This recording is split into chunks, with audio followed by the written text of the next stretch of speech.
बच्चों, मैं स्मिता बिजलवान स्वागत करती हूँ आपका आईसीटी वर्चुअल क्लासरूम में। आशा करती हूँ आप सभी स्वस्थ होंगे और अच्छे से अपनी पढ़ाई कर रहे होंगे। बच्चों, आज हम पढ़ने जा रहे हैं क्लास 9 की साइंस और क्लास 9 साइंस में हमारा चैप्टर चल रहा था मैटर इन आवर सराउंडिंग। इसी को हम आगे आज कंटिन्यू करेंगे। तो जैसा कि आप जानते हैं, प्रीवियस लेक्चर में हमने मैटर के बारे में पढ़ा। मैटर पार्टिकल से बनते हैं, उन पार्टिकल्स को हम एटम्स एंड मॉलिक्यूल्स कहते हैं, जिन एटम्स एंड मॉलिक्यूल्स को हम आगे नेक्स्ट चैप्टर में पढ़ेंगे। तो वो जो पार्टिकल्स हैं बच्चों, जिनसे मैटर बना हुआ है, उनकी क्या क्या प्रॉपर्टीज हैं ये हमने डिस्कस किया। अब ये जो मैटर है, इनको हम 3 पार्ट्स में डिवाइड करते हैं, या हम कहते हैं हमारे पास मैटर की जो है 3 अवस्थाएं होती हैं, सॉलिड, लिक्विड और गैस। जहाँ पर सॉलिड, लिक्विड और गैस तीनों की हमने प्रॉपर्टीज के बारे में बात कर ली थी। ठीक है, इनके कुछ इंपॉर्टेंट पॉइंट्स थे, उनके बारे में हमने अच्छे से डिस्कस कर लिया था। फिर हम बात कर रहे थे कि ये जो मैटर की जो स्टेट्स हैं, क्या इनको चेंज किया जा सकता है। यानी कि अगर कोई मैटर हमारा सॉलिड अवस्था में है, यानी कि ठोस अवस्था में, तो क्या हम उसे गैसीय अवस्था में या तरल अवस्था में, जैसे हम द्रव अवस्था या लिक्विड स्टेट कहते हैं, तो क्या इसमें हम कन्वर्ट कर सकते हैं, इसमें इसका चेंज किया जा सकता है? तो बिल्कुल किया जा सकता है। जैसे पानी है, उसे हम क्या करते हैं, अगर वो फ्रीज हो रखा है, यानी कि वो बर्फ की अवस्था में है, बर्फ की फॉर्म में है, तो उसे जो है बच्चों हम टेम्परेचर को बढ़ा करके, यानी कि तापमान को बढ़ा करके हम उसे लिक्विड में कन्वर्ट कर सकते हैं, और उसी लिक्विड को हम टेम्परेचर बढ़ा करके गैसियस फॉर्म में या वेपर फॉर्म में कन्वर्ट कर सकते हैं। तो हाँ, बिल्कुल हम जो है मैटर की जो अवस्थाएं हैं, ये तीनों जो अवस्था थी, सॉलिड, लिक्विड और गैस, इनकी स्टेट में चेंज कर सकते हैं। तो जिसे हम कहते हैं इंटर कन्वर्जन। इंटर कन्वर्जन क्यों? क्योंकि हम सॉलिड से लिक्विड भी कर सकते हैं, लेकिन लिक्विड से भी सॉलिड कर सकते हैं, लिक्विड से गैस कर सकते हैं, लेकिन गैस से भी लिक्विड कर सकते हैं, और डायरेक्ट सॉलिड से गैस बना सकते हैं और गैस से डायरेक्ट सॉलिड बना सकते हैं। तो इसीलिए हमने कहा कि इंटर कन्वर्जन के बारे में हम कि जो स्टेट्स है, इनके बीच में इंटर कन्वर्जन किया जा सकता है। इन स्टेट्स को हम आपस में क्या कर सकते हैं, चेंज कर सकते हैं। फिर हमने बच्चों कुछ इंपॉर्टेंट पॉइंट्स के बारे में बात की, जैसे मेल्टिंग पॉइंट और मेल्टिंग क्या है, बॉइलिंग पॉइंट और बॉइलिंग क्या है, जिसको हमने वेपराइजेशन से थोड़ा डिफरेंट किया था कि ये डिफरेंट होता है। फिर बच्चों हमने बात की थी सब्लिमेशन की, सब्लिमेशन क्या है, इवेपोरेशन के बारे में हमने बात की थी, या वेपराइजेशन के बारे में हमने बात की थी कि वेपराइजेशन क्या है। ठीक, फिर हम करंटली बात कर रहे थे बच्चों, अपने लास्ट लेक्चर में हम बात कर रहे थे कंडेंसेशन के बारे में कि कंडेंसेशन क्या है। तो चलिए एक बार ये जो स्टेट्स हैं जिनके बारे में हमने पढ़ा है, उनको थोड़ा सा आप देख लीजिए, रिवाइज कर लीजिए, फिर आगे हम चैप्टर को कंटिन्यू करते हैं। अच्छा, कुछ क्वेश्चंस भी हमने यहाँ पर किए थे, जो हमने स्टेट्स के बारे में पढ़ा, अवस्थाओं के बारे में पढ़ा अलग अलग, और उनकी जो प्रॉपर्टीज पढ़ी थी, उनसे रिलेटेड कुछ क्वेश्चंस भी हमने किए थे। ठीक, चलिए, तो चेंज ऑफ स्टेट के बारे में काफी चीजें हमने पढ़ ली थी। अच्छा, इसमें क्या क्या टर्म्स इन्वॉल्व हैं, वो टर्म्स जैसे कि मेल्टिंग और मेल्टिंग पॉइंट, बॉइलिंग और बॉइलिंग पॉइंट, फिर सब्लिमेशन की बात की थी, वेपराइजेशन की बात की थी। अच्छा, मेल्टिंग पॉइंट, बॉइलिंग पॉइंट तो ठीक है। सब्लिमेशन हमने क्या कहा कि जहां पर सॉलिड से सीधा गैसीय अवस्था में कन्वर्ट हम कर देते हैं किसी भी मैटर को। ठीक है, जैसे हमने बात की थी नैप्थलीन बॉल्स की या कपूर की, तो कपूर होता है सॉलिड अवस्था में, इसको सीधा गैसियस स्टेट में ये अपने आप क्या हो जाता है, चेंज हो जाता है। तो इस प्रोसेस को कहा जाता है बच्चों सब्लिमेशन। आगे बात करते हैं वेपराइजेशन की। अब वेपराइजेशन जहां पर बच्चों लिक्विड से गैसेस में चेंज होता है, वो प्रोसेस है वेपराइजेशन। अब बात करते हैं फ्रीजिंग और फ्रीजिंग पॉइंट की। ये भी हमने देख लिया था कि फ्रीजिंग पॉइंट क्या है, जिस पर कोई लिक्विड जिस पॉइंट पर फ्रीज होता है, उस पॉइंट को उसका फ्रीजिंग पॉइंट कहा जाता है। फिर बात कर रहे थे हम कंडेंसेशन की, तो इसको हम अभी कंटिन्यू करेंगे बच्चों। एक बार आप इतना देख लेना जितना हमने प्रीवियस लेक्चर में पढ़ लिया था।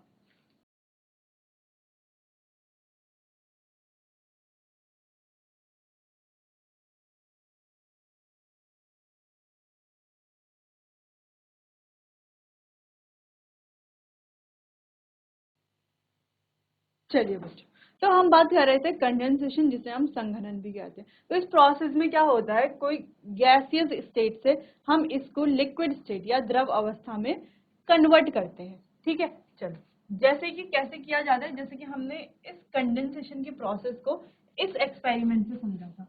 अब एक्सपेरिमेंट में हमने क्या किया, हमने लिया एक केटल। ठीक, केटल में हमने रखा पानी, और इस पानी को हम कर रहे थे बॉईल। ठीक है, तो इस पानी को हम कर रहे थे बॉयल। तो ये जो पानी है बच्चों, ये बॉयल हो रहा है, बॉयल होगा तो ये जो पानी है लिक्विड स्टेट में है, कैसे में कन्वर्ट होगा, इसके वेपर्स बनेंगे, इस तरीके से वेपर्स यानी कि वाष्प बनेगी, भाप बनेगी, बनती है भाप। तो जब भी आपने देखा है पानी गर्म करते हैं, चाय बनाते हैं, तो ऊपर अगर आप हाथ रखेंगे तो हाथ क्या हो जाता है, हल्का हल्का गीला हो जाता है। क्यों गीला होता है? क्योंकि वो जो नीचे से ऊपर आ रही है वो है क्या, वो है तो लिक्विड, लेकिन कैसी अवस्था में है, गैसीय अवस्था में है, ठीक है, या वो है क्या, भाप है। तो भाप से आप गीला होता है, इसी वजह से गीला होता है, ठीक। अब हम क्या करेंगे, इसको हमने क्या करा, ये भाप बन रही है। अब जहां ये भाप जा रही है वहीं ठीक ऊपर हम क्या रख दें, कोई प्लेट लगा दें, ठीक है, कोई मेटल की प्लेट हो सकती है, या कोई बर्तन हम रख दें, घर की कोई प्लेट हो सकती है, ठीक है, कोई मेटल हम रख दें या कोई प्लेट हम रख दें, और उसके ऊपर बर्फ के कुछ टुकड़े रख दें, या हम बच्चों उस प्लेट को ठंडा कर दें, या वो ठंडी प्लेट हो, या प्लेट के ऊपर हम बर्फ के टुकड़े रख दें। बर्फ के टुकड़े रखने से क्या होगा, पूरी पूरी जो प्लेट है वो क्या हो जाएगी, कूल हो जाएगी, यानी कि ठंडी रहेगी, ठीक है, कूल रहेगी। जिस वजह से ये जो गरम गरम भाप जब इस पर टकराएगी, इस ठंडे सरफेस पर टकराएगी, तो क्या हो जाएगी बच्चों, लिक्विड में कन्वर्ट हो जाएगी। ये जो गरम भाप है जब ये ठंडे सरफेस पर टकराएगी तो क्या हो जाएगी, लिक्विड में कन्वर्ट हो जाएगी। क्योंकि बच्चों ये भाप आ कहाँ से रही है, पानी से तो बन रही है। पानी जब उबल रहा है, पानी को हमने ज्यादा उबाल दिया तो वो भाप बन गया, है तो पानी। उस भाप से हम वापस इसको इसकी स्टेट में ले आते हैं वापस से, ठीक, समझ में आया। तो ये थी कंडेंसेशन की प्रोसेस। कुछ और जैसे कि इमेज में हमें दिख रहा है, तो इमेज में हमें क्या दिख रहा है कि कोई ग्लास है या कोई बॉटल है, किसी का भी ये बॉटम पार्ट हमें दिख रहा है, ठीक है, जिस पर पानी की इस तरीके से बूंदे लगी हुई है, ठीक है, पानी के इस तरीके से बूंदे हमें दिखाई दे रही। तो ऐसा क्यों है, क्योंकि बच्चों बाहर क्या है, एटमॉस्फेयर, जो हमारा सराउंडिंग है उसमें क्या है, एयर है, और एयर हम जानते हैं क्या है, मिक्सचर ऑफ गैसेस। एयर में ये सारे कंपोनेंट्स होते हैं, और जलवाष्प भी होता है, यानी कि वाटर वेपर भी होता है। तो अभी हमारे आसपास भी जो एयर है उसमें भी क्या है बच्चों, वाटर वेपर्स हैं। तो अभी अगर हम कोई ग्लास निकाल लें और ग्लास के अंदर बर्फ रख दें, तो अभी हम क्या देखेंगे, जब वो ग्लास ठंडा हो जाएगा तो बाहर से उसके भी पानी पानी हमें देखने को मिलेगा। क्यों? क्योंकि जो हमारे आसपास भी अभी क्या है, जलवाष्प है, प्रेजेंट है, उपस्थित है, ठीक। तो सेम ऐसे ही यहाँ पर इसके आसपास क्या होगा बच्चों, जलवाष्प उपस्थित है, जिस वजह से जलवाष्प जब इसके ठंडे सरफेस पर टकराती है तो कैसी हो जाती है, अपने गैसीय अवस्था से लिक्विड अवस्था में यानी कि द्रव अवस्था में परिवर्तित हो जाती है। सिंपल। तो ये बात थी कंडेंसेशन की। अब ये कर लेना है आपको नोट, कंडेंसेशन के कई सारे एग्जांपल्स भी हमने देख लिए हैं। चलिए बच्चों, तो इतना आप नोट कर लीजिए, फिर हम आगे बढ़ते हैं।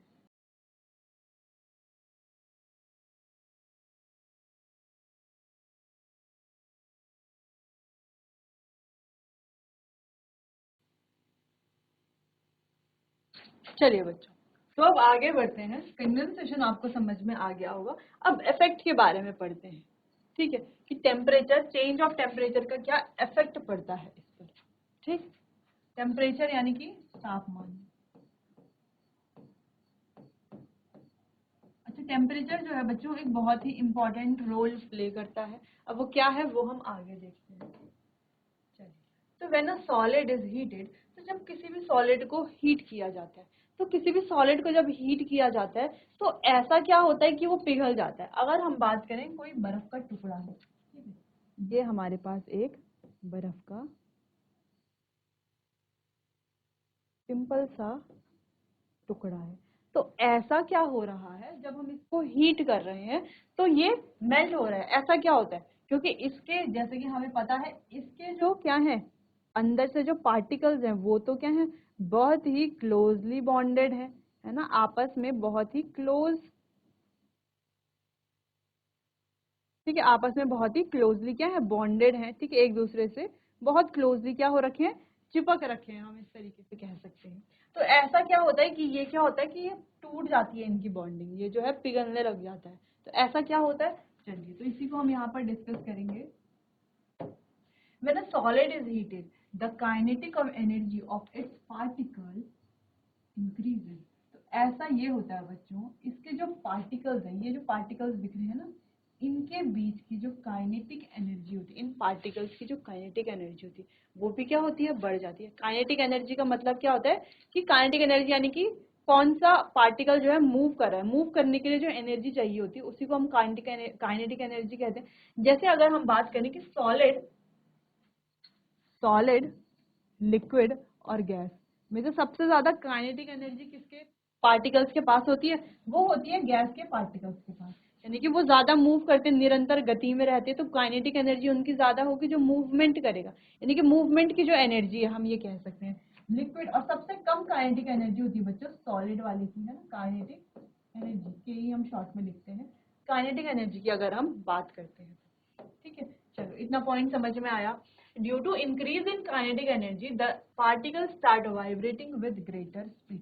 अब काइनेटिक एनर्जी बढ़ने की वजह से, जैसे देखो जब कोई टेम्परेचर बढ़ रहा है यानी कि कोई सब्सटेंस हीट हो रहा है, कोई भी मैटर हीट हो रहा है, ठीक है, कोई भी सॉलिड की बात कर रहे हैं, सॉलिड क्या हो रहा है, हीट हो रहा है, हीट हो रहा है यानी कि टेम्परेचर बढ़ रहा है। टेम्परेचर बढ़ने का मतलब है इनके जो पार्टिकल की काइनेटिक एनर्जी है वो भी बढ़ रही है। काइनेटिक एनर्जी के बढ़ने से क्या होता है, इनके पार्टिकल्स हैं जो उनके बीच में क्या होता है बच्चों, वाइब्रेशन होता है। क्या होता है, वाइब्रेशन होता है, और बहुत ग्रेटर स्पीड से, बहुत हाई स्पीड से क्या होने लगता है, वाइब्रेशन इनके पार्टिकल्स के बीच में होने लगता है। ठीक, the energy supplied by the heat overcome the forces of attraction between particles.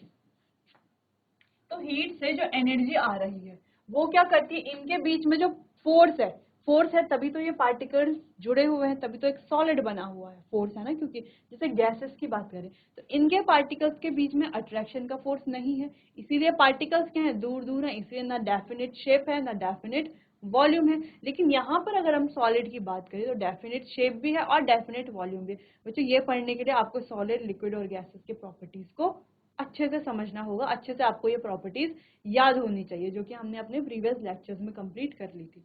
ठीक है, चलो तो बात कर रहे थे कि गैस के जो पार्टिकल्स होते हैं वो बहुत दूर दूर होते हैं, तो उनके बीच की जो काइनेटिक एनर्जी होती है वो भी बहुत ज्यादा होती है, और दूसरी चीज इनके बीच में जो फोर्स ऑफ अट्रैक्शन होता है बहुत कम होता है। लेकिन सॉलिड की अगर हम बात करते हैं तो इनके पार्टिकल्स मूव नहीं करते, तो इनके बीच की जो बीच का जो फोर्स ऑफ अट्रैक्शन होता है वो बहुत ज्यादा होता है, जिस वजह से ये सारे पार्टिकल्स आपस में फोर्स ऑफ अट्रैक्शन से जुड़े हुए होते हैं। तो हीट के कारण ये फोर्स ऑफ अट्रैक्शन क्या होने लगता है, कम होने लगता है पार्टिकल्स के बीच का। Heat overcomes the force of attraction between the particles. ठीक, the particle leave their position and start moving more freely. अब पार्टिकल्स क्या करते हैं, जैसे इनके बीच का फोर्स ऑफ अट्रैक्शन यानी कि जिस फोर्स ने इन्हें क्या किया हुआ था, जोड़ा हुआ था, वो फोर्स खत्म हो गई, तो अब ये क्या करने लगे, फ्रीली मूव करने लगे। जैसे एग्जाम के टाइम पे बच्चों के बीच का जो पढ़ाई और बच्चों के बीच का जो फोर्स ऑफ अट्रैक्शन होता है बहुत ज्यादा होता है, जैसे एग्जाम खत्म हो जाते हैं तो पढ़ाई और बच्चे दोनों का फोर्स ऑफ अट्रैक्शन बहुत अलग अलग हो जाता है और बच्चे एकदम फ्रीली मूव करने लग जाते हैं। इस तरीके से हम समझ सकते हैं इसको। ठीक है, तो ये क्या करते हैं बच्चों, अपनी पोजीशन को छोड़ करके क्या करते हैं, फ्रीली मूव करने लग जाते हैं। Eight a certain stage solid melt and converted into liquid. और एक सर्टेन स्टेज में ये जो सॉलिड है ये मेल्ट हो जाता है किसमें, लिक्विड स्टेट में। ठीक है, क्या हो जाता है, मेल्ट हो जाता है और कन्वर्ट हो जाता है लिक्विड में। When we supply heat energy further to liquid particle start moving even faster. अब जब ये क्या बन गया बच्चों, लिक्विड बन गया, अब ये सॉलिड, अब धीरे धीरे क्या हुआ, पहले इतना प्रोसेस को अच्छे से समझ लेते हैं। पहले क्या हुआ कि ये पार्टिकल्स थे आपस में इतने जुड़े हुए हैं, हमने किया टेम्परेचर को इंक्रीज यानी कि यहाँ पर दे दी हीट। अब जैसे ही हमने यहाँ पर हीट दी ये पार्टिकल्स क्या होने लग गए, इनको मिल गई ज्यादा, इनकी जो काइनेटिक एनर्जी है के वो भी क्या हो गई, इंक्रीज हो गई, यानी कि काइनेटिक एनर्जी भी बढ़ गई। अब काइनेटिक एनर्जी के बढ़ने से क्या हुआ कि जो पार्टिकल्स है ये क्या करने लग गए, वाइब्रेट करने लग गए। और वाइब्रेट करने के बाद क्या हुआ बच्चों, ये फ्रीली मूव, जैसे टेम्परेचर और ये काइनेटिक एनर्जी बढ़ती गई, टेम्परेचर बढ़ता गया, काइनेटिक एनर्जी बढ़ती गई, तो ये मॉलिक्यूल्स होने लगे, इसके जो पार्टिकल्स है ये वाइब्रेट होने लग गए और एक दूसरे से क्या होने लग गए, दूर होने लग गए। ठीक है, दूर होने लगे। जब ये दूर होने लग गए यानी कि इनके बीच का जो फोर्स ऑफ अट्रैक्शन है, अगर हम सिंपल कहें FOA, फोर्स ऑफ अट्रैक्शन हो गया बहुत ज्यादा कम। अच्छा बच्चों, ये वाला जो साइन है वो है इंक्रीजेस का साइन और ये वाला जो साइन है वो है डिक्रीजेस का साइन। तो कहीं पे इंक्रीज लगाना हो तो हम इस तरीके से साइन लगा सकते हैं, डिक्रीज बताना हो तो इस तरीके से साइन लगा सकते हैं। आप समझ सकते हैं, एरो ऊपर है तो इंक्रीज हो रहा है, एरो नीचे है तो डिक्रीज हो रहा है।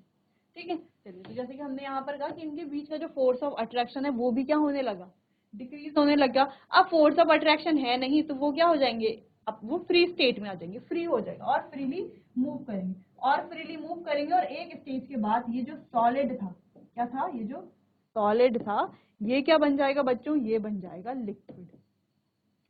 अब इस लिक्विड को हम हॉट टेम्परेचर देते हैं, टेम्परेचर इंक्रीज करते हैं तो ये लिक्विड जो है इसके पार्टिकल्स और ज्यादा मूव करने लगी हैं। अब काइनेटिक एनर्जी और ज्यादा हो गई। अब ये किसमें, लिक्विड से सीधा किसमें कन्वर्ट हो जाएगा बच्चों, गैस में कन्वर्ट हो जाएगा, अगर हमने हीट ऐसे ही इसको देखे रहे। ठीक है, चलिए, तो एट अ सर्टेन टेम्परेचर, तो when we supply heat energy further, अगर हम दोबारा इसको हीट एनर्जी देते हैं तो ये लिक्विड में कन्वर्ट हो जाता है और पार्टिकल लिक्विड को और लिक्विड में कन्वर्ट हो जाता है सॉलिड, और लिक्विड को हम और ज्यादा हीट देते हैं तो इसकी काइनेटिक एनर्जी और ज्यादा हो जाती है, पार्टिकल और ज्यादा मूव करने लग जाते हैं। तो एक सर्टेन टेम्परेचर ऐसे आएगा, a point is reach when the particle enough have enough energy to break from the forces of attraction of each other. At this temperature the liquid start changing into gas. तो एक time ऐसा आएगा जहां पर ये जो particles हैं इनके पास इनफ एनर्जी आ जाएगी, जो अभी लिक्विड के पार्टिकल्स के बीच में जो फोर्स ऑफ अट्रैक्शन है ना, उस फोर्स ऑफ अट्रैक्शन को भी तोड़ने के लिए, और फिर ये बन जाएंगे और ज्यादा फ्री हो जाएंगे और बन जाएंगे गैसियस स्टेट में।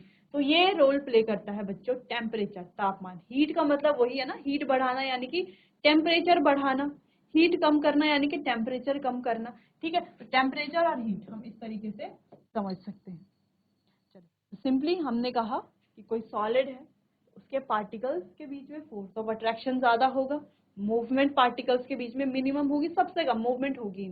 ठीक, तो हम क्या करेंगे, टेम्परेचर बढ़ा देंगे जिससे उनके बीच की जो काइनेटिक एनर्जी है वो बढ़ने लगेगी, पार्टिकल्स वाइब्रेट करेंगे, फोर्स ऑफ अट्रैक्शन कम हो जाएगा, जिस वजह से धीरे धीरे वो अपने स्टेट को चेंज कर देगा और लिक्विड अवस्था में आ जाएगा, यानी कि द्रव अवस्था में आ जाएगा।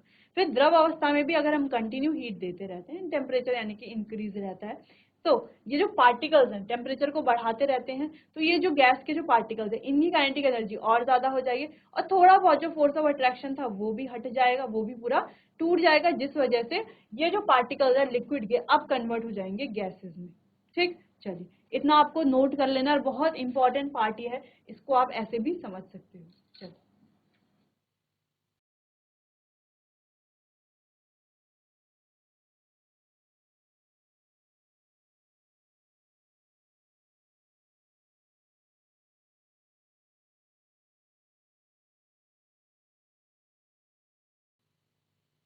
चलिए बच्चों आगे बढ़ते हैं।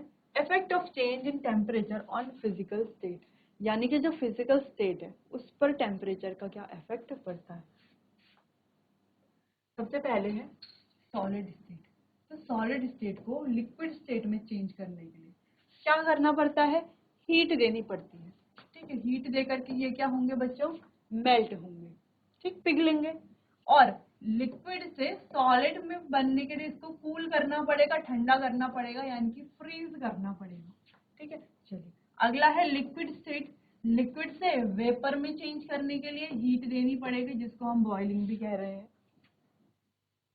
और गैसियस स्टेट से या हम कहें वेपर फेज से इसको लिक्विड फेज में लाने के लिए कूल करना पड़ेगा, जिसे हम कंडेंसेशन भी कहते हैं। अब सॉलिड स्टेट से डायरेक्ट गैसेस में चेंज करना है तो इसे हीट देनी पड़ेगी, सब्लिमेशन एनर्जी कहते हैं। और गैसियस से सॉलिड में लाना है तो कूल करना पड़ेगा, जिसे भी हम सब्लिमेशन कह रहे हैं, वैसे हम बच्चों इसे कहते हैं डिपोजिशन। क्या कहते हैं, डिपोजिशन। ठीक है,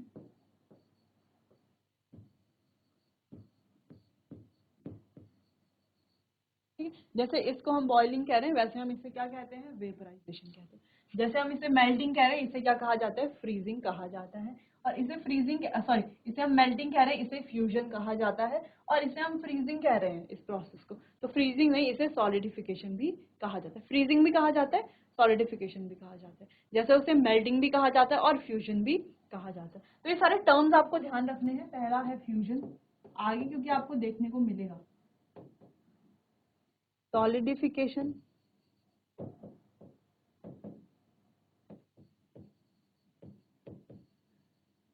वेपोराइजेशन,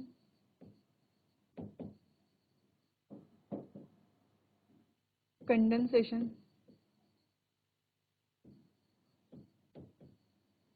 सब्लिमेशन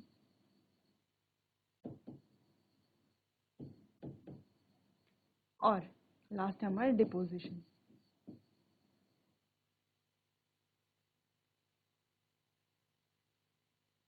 ठीक, तो ये कुछ 1 2 3 4 5 और 6 पॉइंट्स हैं। ठीक है, जो हम पहले भी डिस्कस कर चुके हैं, तो आपको ये ध्यान रखना है। अच्छा, ये आपको नोट कर लेना है, इससे आप आसानी से याद कर पाओगे इन सारे टर्म्स को।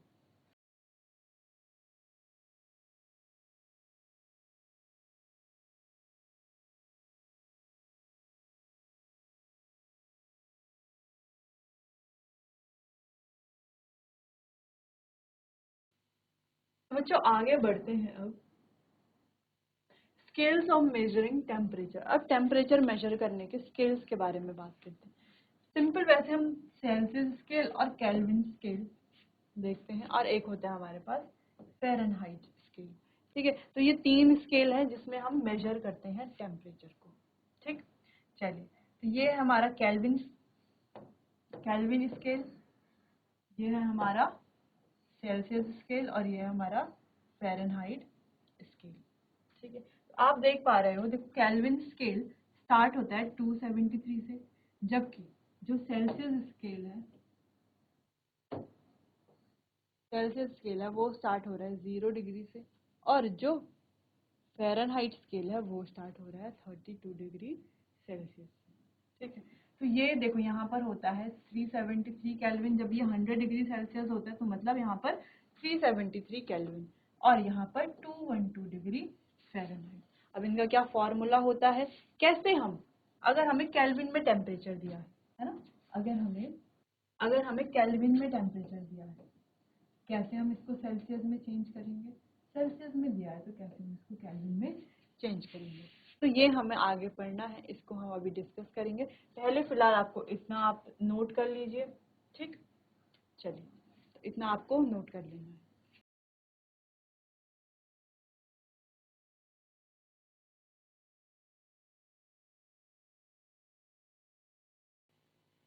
चलिए बच्चों, अच्छा एक दो चीजें आपको ध्यान रखनी है, जैसे 0 डिग्री सेल्सियस यानी कि वाटर जो है वो फ्रीज होता है बच्चों 0 डिग्री सेल्सियस पर। ठीक है, normal body temperature 37 degree Celsius और वाटर बॉयल होता है 100 डिग्री सेल्सियस पर। अच्छा, अगर बात करें कि केल्विन से सेल्सियस में कन्वर्ट करना और सेल्सियस से केल्विन में कन्वर्ट करना, तो बहुत इजी है। अगर हमें केल्विन में कोई टेम्परेचर दिया हुआ है, चलो हम मान लेते हैं हमें सेल्सियस में टेम्परेचर दिया हुआ है 0 डिग्री सेल्सियस, अब हमें इसे केल्विन में कन्वर्ट करना है, तो हम क्या कर लेते हैं, इसके साथ 273 का एडिशन कर देते हैं। ठीक है, और अगर हमें कोई टेम्परेचर दिया हुआ है केल्विन में, ठीक है, केल्विन में अगर हमें टेम्परेचर दिया हुआ है कुछ 373 दिया हुआ है, ठीक है, इसे अगर हमें सेल्सियस में कन्वर्ट करना है तो हम यहाँ पर 273 को क्या कर लेंगे, यहाँ से माइनस कर लेंगे। चलो, तो 0 डिग्री सेल्सियस को हमें क्या करना है बच्चों, केल्विन में कन्वर्ट करना है, तो 273 का ऐड किया तो ये आ गया 273 केल्विन। ठीक, वहीं हमें 373 केल्विन को किसमें कन्वर्ट करना है, सेल्सियस में कन्वर्ट करना है, तो 373 माइनस 273 ये आ जाएगा 100 डिग्री सेल्सियस। सिंपल, देखो यही आ तो रहा है यहाँ पे, देखो हमने 0 डिग्री सेल्सियस में क्या है 273 केल्विन है, ठीक, और 100 डिग्री सेल्सियस 373 केल्विन। खैर आगे हम देखेंगे, जैसे कुछ क्वेश्चन जैसे आपको कहा जाए कि 20 डिग्री सेल्सियस टेम्परेचर है, चलिए इसको केल्विन में कन्वर्ट कीजिए, तो आप क्या करेंगे, सिंपल कुछ नहीं करना है, प्लस 273 कर देना है। ठीक है, और अगर आपको कहा जाए कि 673 क्या है केल्विन में टेम्परेचर है, इसे आप सेल्सियस में कीजिए, तो आप क्या कर लेंगे, माइनस 273 कर लेंगे। सिंपल सी बात है, ज्यादा यहाँ पर। चलिए, तो इसको तो हम डिस्कस करेंगे अब। चलिए बच्चों, तो ये बात थी स्केल्स ऑफ मेजरिंग टेम्परेचर की, बाकी इसको डिटेल में डिस्कस करेंगे, जहां पर हम केल्विन से सेल्सियस में या सेल्सियस से केल्विन में कैसे कैसे हम कन्वर्ट करते हैं, ये हम करेंगे अपने आने वाले अगले सेशन में। तब तक के लिए आपका बहुत बहुत धन्यवाद।